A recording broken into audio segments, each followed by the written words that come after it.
The only steady thing about the McCain campaign against Barack Obama is its nature. Overwhelmingly negative. Beyond that, there actually hadn't appeared to be a single unifying theme in this campaign until Barack Obama offered one. Stand by for that. Today, one day after sending First Lady in Training Cindy McCain out on the stump to attack Barack Obama's support for the troops, the McCain campaign gave fresh indications that another round of Reverend Right attacks are lurking just around the corner. The negatives against Obama have been relentless, but they haven't been all that focused. Obama's a terrorist sympathizer. Obama dishonors the troops. Obama's a shady liar. Obama's a liberal. Not a liberal. Senator Obama today blasted back in Dayton, Ohio, doing some labeling of his own. I don't think we can afford that kind of erratic and uncertain leadership in these uncertain times. We need steady leadership in the White House.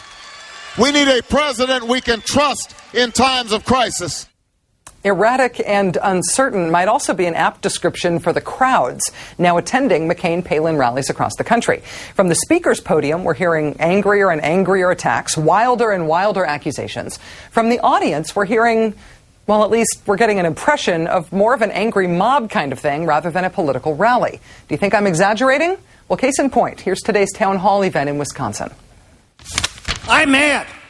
I'm really mad. And what's going to surprise you, it's not the economy. It's the socialists taking over our country. We got to have our head examined. It's time that you two are representing us, and we are mad. So go get them. Everybody in this room is stunned that we're in this position. Well, We are all a product of our association. Is there not a way to get around this media and line up the people that he has hung with? Senator McCain himself stoked the crowd by again suggesting Barack Obama needs to explain his relationship with William Ayers, with whom Obama sat on a board of directors alongside a bunch of Republicans for an educational foundation funded by an ambassador appointed by Ronald Reagan. Why is this Ayers stuff coming up now? Not just by right-wing groups, but by McCain and Palin themselves? Well, their strategy seems to be, in these last 4 desperate weeks of probably desperate economic news, to try to shift away from Obama's policies just aren't right for this country to Obama's dangerous, he's scary, he's an enemy of America who should be arrested and deported to any country that will take him. At McCain-Palin rallies, that is the sort of reaction they are inciting from their crowds. Another byproduct of running a throw-everything-against-the-wall campaign is a certain unpredictability. To wit, the McCain campaign hammered away at the William Ayers connection in the days leading up to this week's debate, only for Senator McCain himself to completely ignore it at the actual debate with Obama. Last night, Obama confessed to ABC News that he was surprised McCain didn't come out with it at the debate. And today, Joe Biden hit that same say-it-to-my-face meme in Missouri. All of the things they said about Barack Obama in rallies and on TV before the debate, and all of the things that they're saying right now after the debate, John McCain couldn't bring himself to look Barack Obama in the eye and say at the debate. And folks,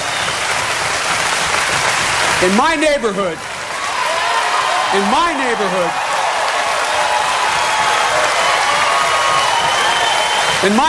where I came from, you got to say something to a man, look him in the eye and say it to him.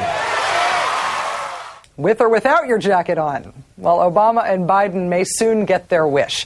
With one debate left next week, Senator McCain may have telegraphed his next move today. During his rally in Wisconsin, McCain seemed to suggest that the words Reverend and Right may cross his lips during the next debate. Sir, I believe that in the next coming debate, it is absolutely vital that you take it to Obama. We have the good Reverend Wright. We have Flager. We have all of these shady characters that have surrounded him. I am begging you, sir. I am begging you. Take it to him. Could I just say very quickly, yes, I'll do that. But I also, my friends, want to address the greatest financial challenge of our lifetime with a positive plan for action. So we'll do both, and I thank you. Yes, I'll do that. So, essentially, that's where we're going, says John McCain. Next stop, once again, Jeremiah Wright. If you can't associate him with a reformed, bungling domestic terrorist, associate him with a disavowed former pastor. Can somebody in the office grab the Pastor Hagee tape from the archives while you're back there, while I'm thinking of it? Joining us now to assess the downward spiral into pure negative personal politics is MSNBC political analyst Lawrence O'Donnell. Lawrence, thanks for joining us here today. Welcome to L.A., Rachel. Thank you. It's lovely to be here. We just heard Senator McCain suggest he's going to bring up Reverend Wright in the next debate. If the moderator doesn't ask about it directly, can McCain bring it up on his own? Does he have to be careful about the way he does it? He can bring it up on his own. We saw Hillary Clinton, in effect, do that in the primaries. But because McCain has said he's going to do it, that slightly increases the likelihood that he won't, given his erratic nature in terms of campaign promises of this is what I'm going to do next week. You know, this is the same candidate who said I'm going back to Washington and I'm not leaving until we have the deal on the bailout, and then he left before there was a deal on the bailout, and he wasn't going to debate unless they had a deal on the bailout, and then he debated without a deal. So you know, him saying it just makes it a toss-up as to whether he's going to do it or not. The McCain-Palin rallies have gotten increasingly ugly over the past few days. It's not just the aggressive questioning from people in the stands. You can sort of, I don't think you can hold a candidate accountable for what their supporters say or want. Unless they agree with what the supporter has just said. Unless they say they agree with it, or unless they are sort of overtly inciting it. When people have yelled things like terrorist or kill him from the audience in the midst of McCain and Palin speeches, shouldn't they be stepping in and responding to that, acknowledging that it's happening, pointing out that that's inappropriate, that it's not a good idea, directing the Secret Service to those folks? Well, that would be one strategy. The other is to say, I didn't hear it, I don't believe that happened, which is basically what the campaign is saying. They're denying that these things are being said in their audiences. But what this is really indicative, just in terms of pure campaign analysis, is that the McCain campaign seems now to have polls that indicate his standing is worse in the polls than what we're getting on the publicly released polls, meaning this is a campaign that is playing now entirely to its base. It's playing to the rally. Now, when you at this stage of the campaign are playing to the rally audience, that means you're in tremendous trouble. You need to be playing to the swing voters, the independent voters who have not yet decided. They want to hear about the financial crisis, their own personal financial crisis, and that's not being addressed by this campaign. It indicates they think the bottom may be falling out